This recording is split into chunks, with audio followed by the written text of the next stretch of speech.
ओम शांति। बाबा ने आज मुरली के द्वारा एक शब्द बताया कि हे बाबा, हे ईश्वर, आपको कभी भी नहीं बोलना है।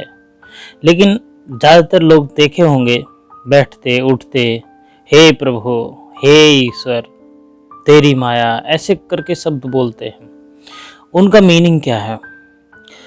एक बार की घटना है कि जब स्टडी करते थे तो क्लासमेट ने एक ऐसे ही कह दिया था, हे अल्लाह। और जो सर पढ़ा रहे थे वो भी मुसलमान थे, तो उन्होंने इस बात को सुनकर के वो इतना नाराज हो गए कि उस बच्चे को भी क्लास से निकाल दिया। तब इतना ज्ञान नहीं था, वो काफ़ी पहले की घटना है। तो उस चीज़ को देख कर के मैं सोचता था कि आखिर इन्होंने इतना डांटा क्यों? उसने तो ही अल्लाह का नाम लिया, क्या दिक्कत है? लेकिन अब बाबा ने जो समझाया है वो समझ में आता है कि ये भक्ति मार्ग की प्रैक्टिस है। हे प्रभु, हे बाबा, हे अल्लाह, ये मतलब दर्द, ऐसा लग रहा है कि इसमें दर्द है, लेकिन ईश्वर तो प्रेम का प्रतीक है ना। तो हम दर्द क्यों आखिर कि हे प्रभु मुझे बचा ले, हे अल्लाह मैं दुखी हूँ, ऐसे करके जैसे हम कहीं भी बैठते हों उठते हों, ज़्यादातर संख्या में होता है कि हम इन शब्दों का प्रयोग करते हैं। हे प्रभु, हे नाथ नारायण, इस तरह से शब्द बोलते हैं। तो ये प्रतीक बाबा कहते हैं ये भक्ति मार्ग के प्रतीक हैं। तुम बच्चों के प्रतीक नहीं है, इसीलिए तुमको इसकी प्रैक्टिस नहीं होनी चाहिए, समझे? तो बाबा ने यहाँ पर यही लकीर खिंचवाने का किया है कि तुम्हारे मुख से कभी भी हे ईश्वर, हे बाबा शब्द नहीं निकलना चाहिए। यह तो भक्ति मार्ग की प्रैक्टिस है। दूसरे बाबा ने कहा कि तुम बच्चे वाइट ड्रेस क्यों पहनते हो, या कहें ब्रह्मा कुमारीज में वाइट ड्रेस क्यों बाबा ने निकाली है या क्यों पहनते हैं, या ड्रेस कोड वाइट ही क्यों रखा गया है? तो सीधा सीधा मतलब है कि वैसे तो बाबा ब्राह्मण कहते हैं हम बच्चों को, तो ब्राह्मण वर्ण सबसे ऊंचा है और इसी से देवता बनते हैं। तो ब्राह्मण का जो कलर है पहनने के लिए वो वाइट ही दिया गया है, शास्त्रों में दिया है। लेकिन यहाँ बाबा कहता है कि तुम बच्चे शास्त्रों के अनुसार नहीं, तुम बच्चे यहाँ पर जीते जी मर चुके हो। एक तरह से कफन का भी वाइट ड्रेस कोड होता है कि कोई मरता है तो उस पर हम वाइट ही कपड़ा डालते हैं। तो क्यों आखिर वाइट डालते हैं, ब्लैक क्यों नहीं डालते? क्यों? क्योंकि अब वो ऐसा लोग फील कराते हैं कि ये बंदा जा रहा है, वो उसकी ज़िंदगी भरी पूरी थी और वो अब स्वर्ग में गया, या फिर मुसलमानों के अनुसार कहना चाहिए कि वो जन्नत में गया, या फिर वो कब्र में सोएगा। तो वाइट ड्रेस मतलब प्योरिटी का प्रतीक है, सीधा सीधा। इसीलिए बाबा कहते हैं कि तुम बच्चे वाइट ड्रेस क्यों पसंद है बच्चों को। तो इसका प्रतीक में बाबा कहते हैं कि अभी तुम इस पुरानी दुनिया से जीते जी मर चुके हो, इसीलिए तुम्हें सफ़ेद ड्रेस पसंद है। यह सफ़ेद ड्रेस मौत को सिद्ध करता है। जब कोई मरता है तो उस पर भी सफ़ेद कपड़ा डालते हैं। तुम बच्चे भी अभी मरजीबा बने हो। रूहानी बाप बैठ बच्चों को समझाते हैं। रूहानी अच्चर यह कहे, सिर्फ बाप कहे तो भी ठीक है। बाप बैठ बच्चों को समझाते हैं। सब अपने को भाई भाई तो कहते ही हैं, तो बाप बैठ समझाते हैं बच्चों को। कभी भी सभी को नहीं समझाते होंगे, बाप नॉर्मल में ये नहीं समझाता, लेकिन लौकिक हमारा परमपिता परमेश्वर बाबा हमको ये समझा रहा है। क्या समझा रहा है? गीता में लिखा भी हुआ है, अब भगवान वाच किसके प्रति है? भगवान के हैं सब बच्चे, वह बाप है तो भगवान के बच्चे सब ब्रदर्स हैं। भगवान ने ही समझाया होगा, राजयोग सिखाया होगा, अभी तुम्हारी बुद्धि में ताला खुला हुआ है। दुनिया में और किसी के ऐसे ख्यालात नहीं चल सकते हैं। जिन जिन को संदेश मिलता जाएगा वह स्कूल में आते जाएंगे। बाबा कहते हैं कि अभी बहुतों को संदेश नहीं मिला है, बच्चों के जरिए संदेश धीरे धीरे बच्चों तक पहुंच रहा है और वो धीरे धीरे स्कूल में आते जा रहे हैं। पढ़ते जाएंगे, समझेंगे। प्रदर्शनी तो देखी, अब जाकर कुछ ज़्यादा सुनी। और पहली पहली मुख्य बात यह है कि ज्ञान का सागर पतित पावन गीता ज्ञानदाता से भगवान बाज पहले पहले उनको यह पता पड़े कि इन्हों को सिखलाने वाला अथवा समझाने वाला कौन है। वह सुप्रीम सोल ज्ञान का सागर निराकार है, वह तो है ही सत्य, वह सत्य ही बताएंगे, फिर उसमें और कोई प्रश्न उठ नहीं सकता। पहले पहले तो इस पर समझाना है हमको। परमपिता परमात्मा ब्रह्मा द्वारा राजयोग सिखलाते हैं।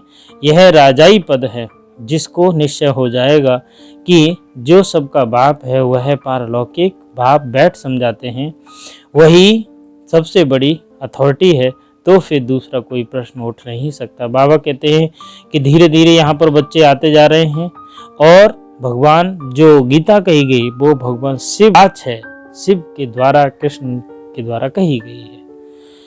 तो यहाँ पर हम बच्चों को वही महाभारत लड़ाई है। विनाश के बाद फिर वाइसलेस दुनिया होनी है। यह है वेसस दुनिया। यह मनुष्य नहीं जानते कि भारत ही वाइसलेस था। कौन जानता है आखिर यही स्वर्ग था? नहीं जानता कोई, बस कहते हैं लोग ये तो अभी ऐसे है, फिर आगे क्या होगा पता नहीं। इस तरह से बातें करते। अभी तो कलयुग है, फिर बच्चा है, अभी आगे और तो बढ़ेगा, फिर आगे ऐसे होगा वैसे होगा, ऐसे कहते हैं। बाबा कहते हैं कि तुम बच्चों का अभी ज्ञान का तीसरा नेत्र खुला है। यह किसको पता नहीं, तुम बच्चों को जो पता पड़ा है। तुमको पढ़ाने वाला कौन है? बाबा बार बार पूछते हैं। तुमको पढ़ाने वाला हमारे मन मस्तिष्क में हमेशा रहना चाहिए। कौन है पढ़ाने वाला? भगवान है। यह हमेशा याद होना चाहिए। दादा समझ लेते हैं कि यह टीका करते हैं, कुछ न कुछ बोलते हैं, इसीलिए पहली बात ही है समझाओ। इसमें लिखा हुआ भी है शिव भगवान बाच वह तो ये है ही ट्रुथ। बाप समझते हैं मैं पतित पावन शिव हूँ, मैं परमधाम से आया हूँ इन सालिग्रामों को पढ़ाने। बाबा कहते हैं कि तुम बच्चे जितने भी हो वो सालिग्राम है। जैसे कभी भी देखा होगा कि शिवलिंग के आसपास हम छोटे छोटे और देखे होंगे पत्थरनुमा, वो एक तरह से सालिग्राम बोलते हैं उनको। सालिग्राम का अर्थ है कि हम बच्चों वही जो शिव के द्वारा दिया गया पाठ, दिया गया राजयोग की शिक्षा, उन बच्चों को जो शिवलिंग के या फिर कहना चाहिए नज़दीक रहते हैं वो सालिग्राम कहलाते हैं। बाबा कहते हैं कि सृष्टि के आदि मध्य और अंत राज समझाते हैं। यह शिक्षा अभी तुमको ही बेहद के बाप से मिल रही है। वही सृष्टि के रचयिता हैं, पतित सृष्टि को पावन बनाने वाले बुलाते भी हैं। हे पतित पावन आओ, तो पहले पहले उनका ही परिचय देना है। उस परमपिता परमात्मा के साथ आपका क्या संबंध है? वह है ही सत्य। नर से नारायण बनाने की सत्य नॉलेज देते हैं। बच्चे जानते हैं बाप सत्य है, बाप ही सचखंड बनाते हैं। तुम नर से नारायण बनने यहाँ आते हो। हम क्यों आखिर आते हैं? क्यों आखिर दर दर भटकने के बाद हम बाबा के पास पहुँचे? देखो, मैं एक बार गुजरता था तो बाबा का झंडा देखता था एक घर पर लगा हुआ। मैं बड़ा विचलित होता था। कैसे कहते हैं कि जो कहना चाहिए कीड़ें खींचती हैं वो किस तरह से लगती हैं कि झंडे से इतनी खींच होती थी कि ये झंडा किसका है, मुझे मिलना है, मुझे मिलना है, मुझे मिलना है। तो वहाँ उस घर से निकलते हुए एक बार दीदी दिखाई दी, वो सफ़ेद कपड़े ही पहने। तो मैं उनसे पूछ पड़ा कि दीदी ये झंडा क्या है और मेरे को मिलना है कहाँ पे, कैसे? सेंटर। फिर अटैचमेंट हुआ, फिर सेंटर गया, 7 दिन कोर्स किया, आगे फिर धीरे धीरे ये सारी कहानी शुरू हुई बाबा के स्कूल की। बाबा कहते हैं संशय आने से पहले ही भगंती हो जाते हैं। कहते हैं बच्चे आते हैं लेकिन भगंती हो जाते हैं। क्यों? उनके तर्क बुद्धि में फिट नहीं बैठता। वो कहते हैं ये पता नहीं कैसी बातें करते हैं, हमारे समझ से परे हैं।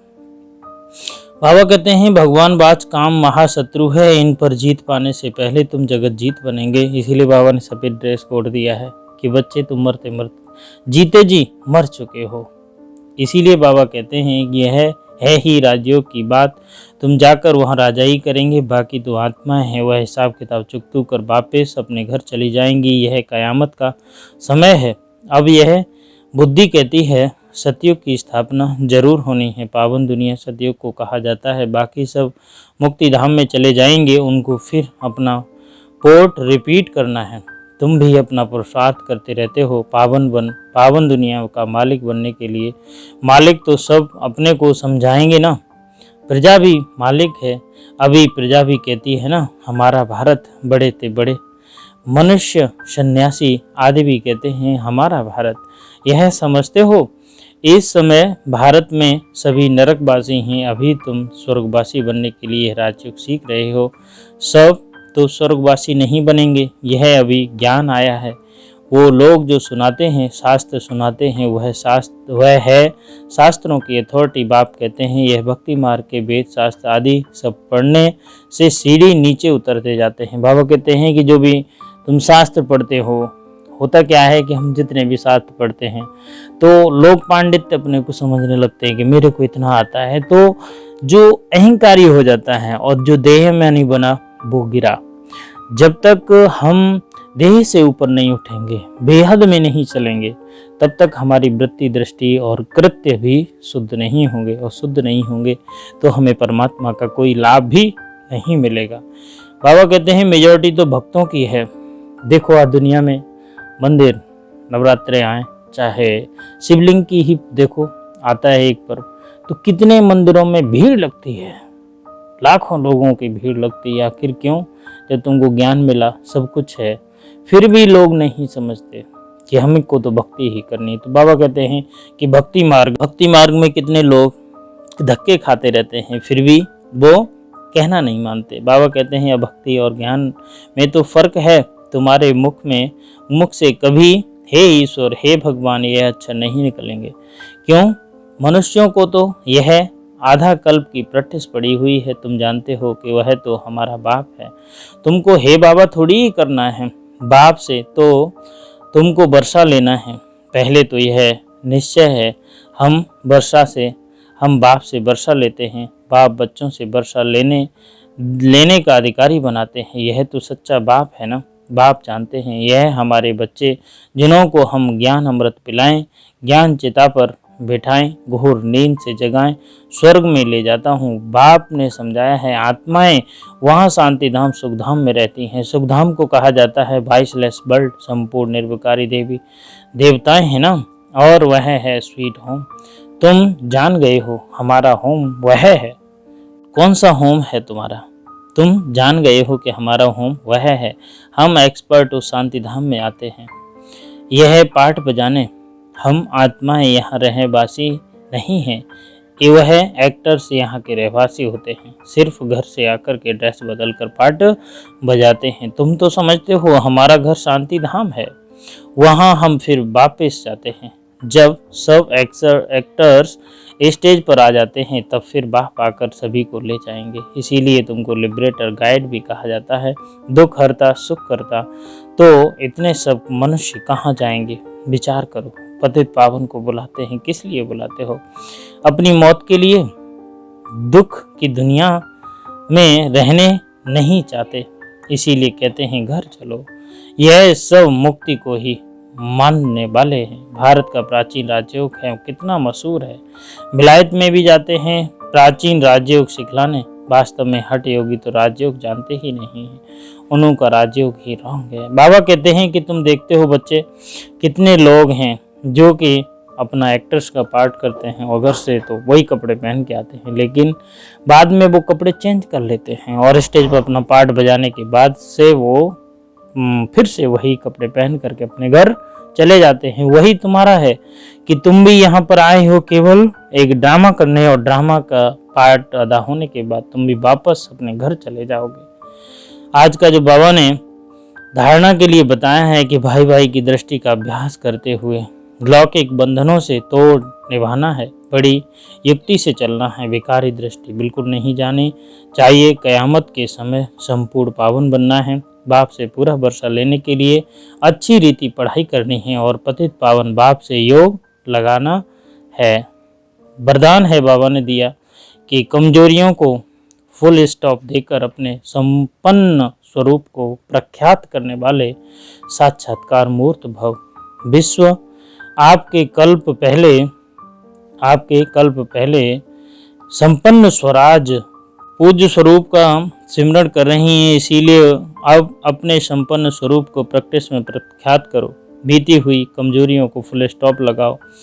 दृढ़ संकल्प द्वारा पुराने संकल्प स्वभाव को समाप्त करो। दूसरों की कमजोरियों को नकल मत करो। अवगुण धारण करने वाली बुद्धि का नाश करो। दिव्य गुण धारण करने वाली सत्व प्रधान बुद्धि धारण करो, तब साक्षात्कार मुहूर्त बनेंगे।